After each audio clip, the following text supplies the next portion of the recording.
আসসালামু আলাইকুম ওয়া রাহমাতুল্লাহি ওয়া বারাকাতুহু।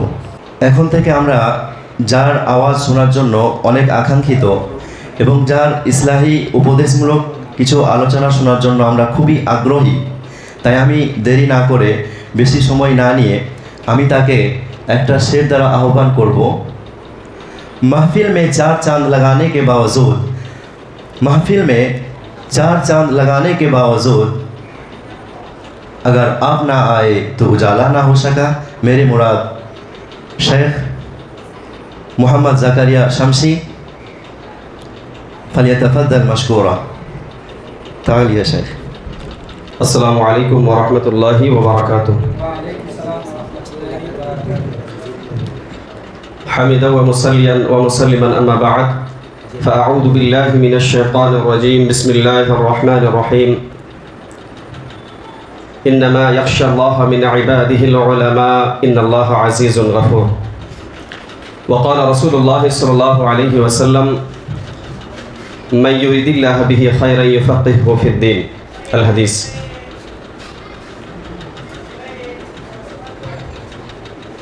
शकौतु इला वकीअन सुआ हिफ्दी फ़अरशदनी इला तर्किल मआसी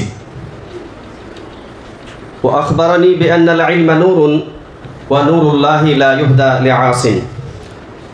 सम्मानित आजकेर এই সভার সভাপতি মহাশয় ও সামনে উপস্থিত মাদ্রাসা ইসলামিয়া দারুল হুদা মেরবান লাভপুর বীরভূমের ছাত্র সকল, আজকের এই সংক্ষিপ্ত ইসলাহি বক্তব্যে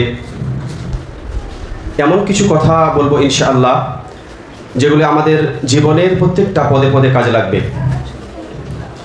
আল্লাহ তাবারাকা ওয়া তাআলা বললেন সূরা ফাতির, যে দুনিয়ার বুকে আমার যত বান্দা আছে সেই বান্দাদের মধ্যে হতে আমাকে ভয় করে যারা জ্ঞানী, তারা যারা জ্ঞানবান, যাদের বিবেক বুদ্ধি খুব সুন্দর, যারা খুব ভালো জ্ঞান রাখে, জ্ঞানী, তারাই আমাকে ভয় করে। এই জ্ঞান আল্লাহ তাবারাকা ওয়া তাআলার পক্ষ থেকে সবাইকে সমানভাবে দেওয়া হয়নি। রাসূল সাল্লাল্লাহু আলাইহি ওয়াসাল্লাম হাদিসের মধ্যে বলেছেন, মান ইউরিদিল্লাহু বিহি খায়রান ইউফাক্কিহু ফিদ্দীন। আল্লাহ তাবারাকা ওয়া তাআলা যার প্রতি কল্যাণ চেয়েছেন তাকে দিনের জ্ঞান অসীম দিয়েছেন, মানে অনেক জ্ঞান তিনাকে দিয়ে দিনের খিদমত করার কাজ করিয়ে নিয়েছেন। এইরকমই একজন ব্যক্তিত্বের কথা সংক্ষিপ্ত আকারে বলবো। তিনি ছিলেন ওয়াহুয়া আহাদুল আইম্মাতিল আরবাআ, চারজন যে আমাদের ইমাম আছে সেই ইমামের মধ্যে তিনি হলেন তৃতীয় নম্বর। তিনি হলেন ওয়া আবু আবদুল্লাহ মুহাম্মদ বিন ইদ্রিস আশ-শাফিঈ আল কারশি আল মাতলাবি। তিনি হলেন ইমাম শাফিঈ রহমাহুল্লাহ। তো তিনার সংক্ষিপ্ত দু চারটি কথা। তিনি জন্মগ্রহণ করেছিলেন 150 হিজরি, যদি আমরা ইংরেজি দিয়ে ধরতে যাই তাহলে হবে 767, 767 জন্মগ্রহণ করেন। সেটা হলো ফিলিস্তিন, যেখানে মুসলিমদের উপরে নির্মমভাবে অত্যাচার চলছে, সেই ফিলিস্তিনের গাজা শহরে। সেখান থেকে যখন তিনার বয়স 2 বছর, 2 বছর বয়সে তিনার মা মুনতাকালাত বিহি উম্মুহু ইলা মক্কাতা ওয়া হুয়া উমরুহু সিনতান। তিনার মা তিনাকে নিয়ে, ইমাম শাফিঈ রহমাহুল্লাহকে নিয়ে মক্কায় চলে যান যখন ইমাম শাফিঈ রহমাহুল্লাহর বয়স ছিল মাত্র 2 বছর। তিনার কুওয়াতে হাফিজা মানে স্মৃতিশক্তি এতটাই বেশি ছিল, তিনার জীবনীতে পাওয়া যায় যে তিনি যখন কোরআন পড়তেন, তো কোরআন যখন পড়তেন, কোরআনের যেহেতু 2টা সাফা হয়, তো 2টা সাফা থাকার কারণে যখন তিনি এই বাম পৃষ্ঠাটা পড়তেন, ডান পৃষ্ঠাটা হাতে করে এভাবে চেপে ধরে রাখতেন। মানে এই জন্যই ধরতেন যে পড়তে পড়তে যদি ডান সাইডের পৃষ্ঠায় একটুকু নজর চলে যেত, সেই শব্দটাও মুখস্থ হয়ে যেত, যার কারণে কোরআনটা মিলে যাওয়ার ভয় ছিল, যার কারণে তিনি ডান সাইডটাকে চেপে ধরে রাখতেন। আবার যখন ডান সাইডটা পড়তেন, বাম সাইডটা ঢেকে রাখতেন, মানে একবার পড়লেই মুখস্থ হয়ে যেত। এই ছিল তিনার জীবনের ঘটনা। তিনি 7 বছর বয়সে কোরআনের হিফজ করেন, কেউ কেউ বলেছেন 10 বছর, যাই হোক। তো তিনার এই দীর্ঘ লম্বা জীবন, 53 কি 54 বছর বেঁচে ছিলেন। 204 হিজরি, ইংরাজি যদি ধরা হয় 820 হিজরি 20 সালে তিনি মারা গেছেন। তো এই 53 থেকে 54 বছর বয়সের মধ্যে তিনি যে কোনো বই যখনই একবার দেখেছেন, দ্বিতীয়বার সেই বইটিকে আর দেখতে হয়নি। তিনার জীবনের একটি ছোট্ট ঘটনা। তো তিনি একবার তিনার শিক্ষক ওয়াকি তিনার কাছে বললেন, জি শায়েখ, আমি আগে যত বই পড়েছি, যত যা কিছু পড়েছি, সেই সব পড়াগুলো একবার পড়লে আমার স্মরণে থেকে যায়। ইদানিং কিছুদিন থেকে আমি যখনই পড়ছি মুখস্থ থাকছে না, ভুলে যাচ্ছি। কারণ কি? তো সেটাতে ওটাই বলা হয়েছে যে শাকাউতু ইলা ওয়াকিইন সুআ হিফজি।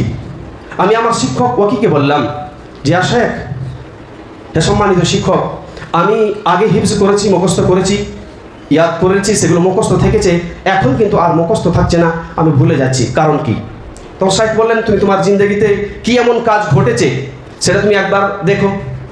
তিনি বিভিন্ন জায়গা ঘোরাঘুরি করে, মানে দিনার নজরটাকে দৌড়ালেন, বিভিন্ন জায়গাতে খোঁজাখুঁজি করতে করতে তিনার জীবনীতে এটা ছোট্ট করে দেওয়া আছে, সত্য কি মিথ্যা আল্লাহ ভালো জানেন। তো তিনি একবার কি করছেন, বাজারে গেছিলেন। তো বাজারে যাওয়ার সময়ে কোনো একটা মহিলার পায়ের যে গোড়ালি আছে, সেই গোড়ালির দিকে তিনার নজর চলে যায়। মিন গায়রি কাসদিন, ইচ্ছা করে নয়, অনিচ্ছাকৃতভাবে মহিলার গুরুলির এই যে গোড়ালি আছে ওখানে পাটা নজরটা চলে যায়। তখন ওয়াকি বললেন, এটাই হলো সেই কারণ যার কারণে তুমি তোমার হিফজটা বা স্মৃতিশক্তিটা ধরে রাখতে পারছো না। তখন ওই তিনার শিক্ষক ওয়াকি বললেন, কি বললেন, শাকাউতু ইলা ওয়াকিইন সুআ হিফজি। আমি আমার শিক্ষককে যখন আমার স্মরণের কথা বললাম যে আমার মনে থাকছে না, তখন তিনি বললেন, ফাআরশাদানি ইলা তারকিল মাআসি। তিনি বললেন যে শুনে রাখো, যদি গুনাহের কাজ করো, গুনাহের কাজ যদি করো, তাহলে তোমার কিন্তু এই জিনিসগুলি স্মরণ থাকবে না। কেন? তিনি আরো বললেন, ফাআখবারানি, আরো বললেন, বিআন্নাল ইলমা নূরুন, জেনে রাখবে এই আল্লাহর যে জ্ঞান দিচ্ছেন এটা হলো নূর। নূর ওয়া নূরুল্লাহি লা ইউহদা লিআসিন। আর আল্লাহর এই জ্ঞানটা, কোরআন এবং হাদিসের জ্ঞানটা কোনো পাপীর জন্য দিবেন না, পাপীকে দিবেন না। অতএব মোট কথা হলো এটা, আমরা যেহেতু সবাই কোরআন এবং হাদিস শিক্ষার জন্যই এসেছি, অতএব আমাদের প্রত্যেকটা পদে পদে আমাদেরকে এটা খেয়াল রাখতে হবে যে আমরা যেন কোনো পাপ কাজ করে না বসি। আমরা চলতে ফিরতে উঠতে বসতে বিভিন্ন মাধ্যমে অনেক গুনাহের কাজ করি, তারপরেও আমাদের অনেক ছাত্ররা বলে যে এটা পড়ছি আবার ভুলে যাচ্ছি, এটা খুব মুখস্থ করলাম ভুলে গেলাম। কারণ হলো এটাই, যেটা হলো আল্লাহর নূর। আল্লাহর নূর যদি পেতে চাও তাহলে অবশ্যই তোমাদেরকে পাপ কাজ ছাড়তে হবে। আর যদি পাপ কাজ না ছাড়ি তাহলে আল্লাহর নূরকে পাওয়া বা আয়ত্ত করা আমাদের সম্ভব হবে না। এই নূরকে পেতে গেলে আমাদেরকে অদম্য চেষ্টা এবং দীর্ঘ সময় অতিবাহিত করতে হবে, চেষ্টা রাখতে হবে, এবং ফজলুল্লাহ আল্লাহর তরফ থেকে যেটা আসবে সেটাকেও নিতে হবে। সবগুলিকে নেওয়ার জন্য আমাদেরকে আমাদের জীবনে যে ভুলগুলি আছে সেগুলিকে শুধরে নিতে হবে। বিশেষ করে আমাদের যে পাপ কাজ আমরা করি, সেটা লুকায়িত হোক বা গোপনে হোক, সব কাজগুলো আমাদেরকে ছাড়তে হবে ইনশাআল্লাহ। আল্লাহর কাছে আমরা আশাবাদী যে আল্লাহর নূরের হকদার আমরা হব, যেটার ব্যাপারে আল্লাহ রাসূল সাল্লাল্লাহু আলাইহি ওয়াসাল্লাম বলেছেন, মান ইউরিদিল্লাহু বিহি খায়রান ইউফাক্কিহু ফিদ্দীন। অবশ্যই আল্লাহ তাআলা আমাদেরকে সেটা দিবেন। অতএব পরিশেষে এটাই বলবো যে আমরা অনেক জ্ঞানী যদি হতে চাই তাহলে আমাদেরকে পাপ কাজ ছাড়তে হবে। আল্লাহ তাআলার কাছে পরিশেষে দোয়া করি, আল্লাহ তুমি আমাদের চোখের যাবতীয় পাপ থেকে, হাতের যাবতীয় পাপ থেকে বা অন্যান্য যে মাধ্যমে পাপ হয় সেই পাপগুলি থেকে তুমি আমাদেরকে বাঁচিয়ে রেখে তোমার যে ইলম নূর, সেই নূর থেকে আমাদেরকে কিছুটা অংশ আমাদেরকে দিও, যাতে করে আমরা পরবর্তীতে বড় হয়ে তোমার এই কোরআন এবং হাদিসের হেফাজত করতে পারি। আল্লাহ তাআলার কাছে এই দোয়া রেখে আজকের এই সংক্ষিপ্ত ইসলামী বক্তব্য শেষ করলাম। আসসালামু আলাইকুম ওয়া রাহমাতুল্লাহি ওয়া বারাকাতুহু। ওয়ালাইকুম আসসালাম ওয়া রাহমাতুল্লাহি ওয়া বারাকাতুহু। মাশাআল্লাহ, তাবারাকাল্লাহ, বারাকাল্লাহু ফি হায়াতিহি আত-তাইয়্যিবা। মাশাআল্লাহ, আমাদের শায়েখ অতি প্রয়োজনীয় ও খুবই গুরুত্বপূর্ণ বিষয়গুলো বলছিলেন। ইমাম শাফিঈ রাহিমাহুল্লাহ, যিনি সবথেকে প্রসিদ্ধ এবং যার কথাগুলো সবথেকে বেশি কোরআন হাদিসের সাথে মেল আছে চারজন ইমামের মধ্যে থেকে, তো আমরা সেই ইমামের জীবনী শুনলাম, জীবনী থেকে আমরা উপদেশ নেব, শিক্ষা নেব এবং সে অনুযায়ী আমরা অগ্রসর হওয়ার চেষ্টা করব এবং কঠোর পরিশ্রম করব ইনশাআল্লাহ। আকুলু কওলি হাযা আস্তাগফিরুল্লাহ লি ওয়া লাকুম ওয়া লিসাইরিল মুসলিমিন। আমিন। আসসালামু আলাইকুম ওয়া রাহমাতুল্লাহ।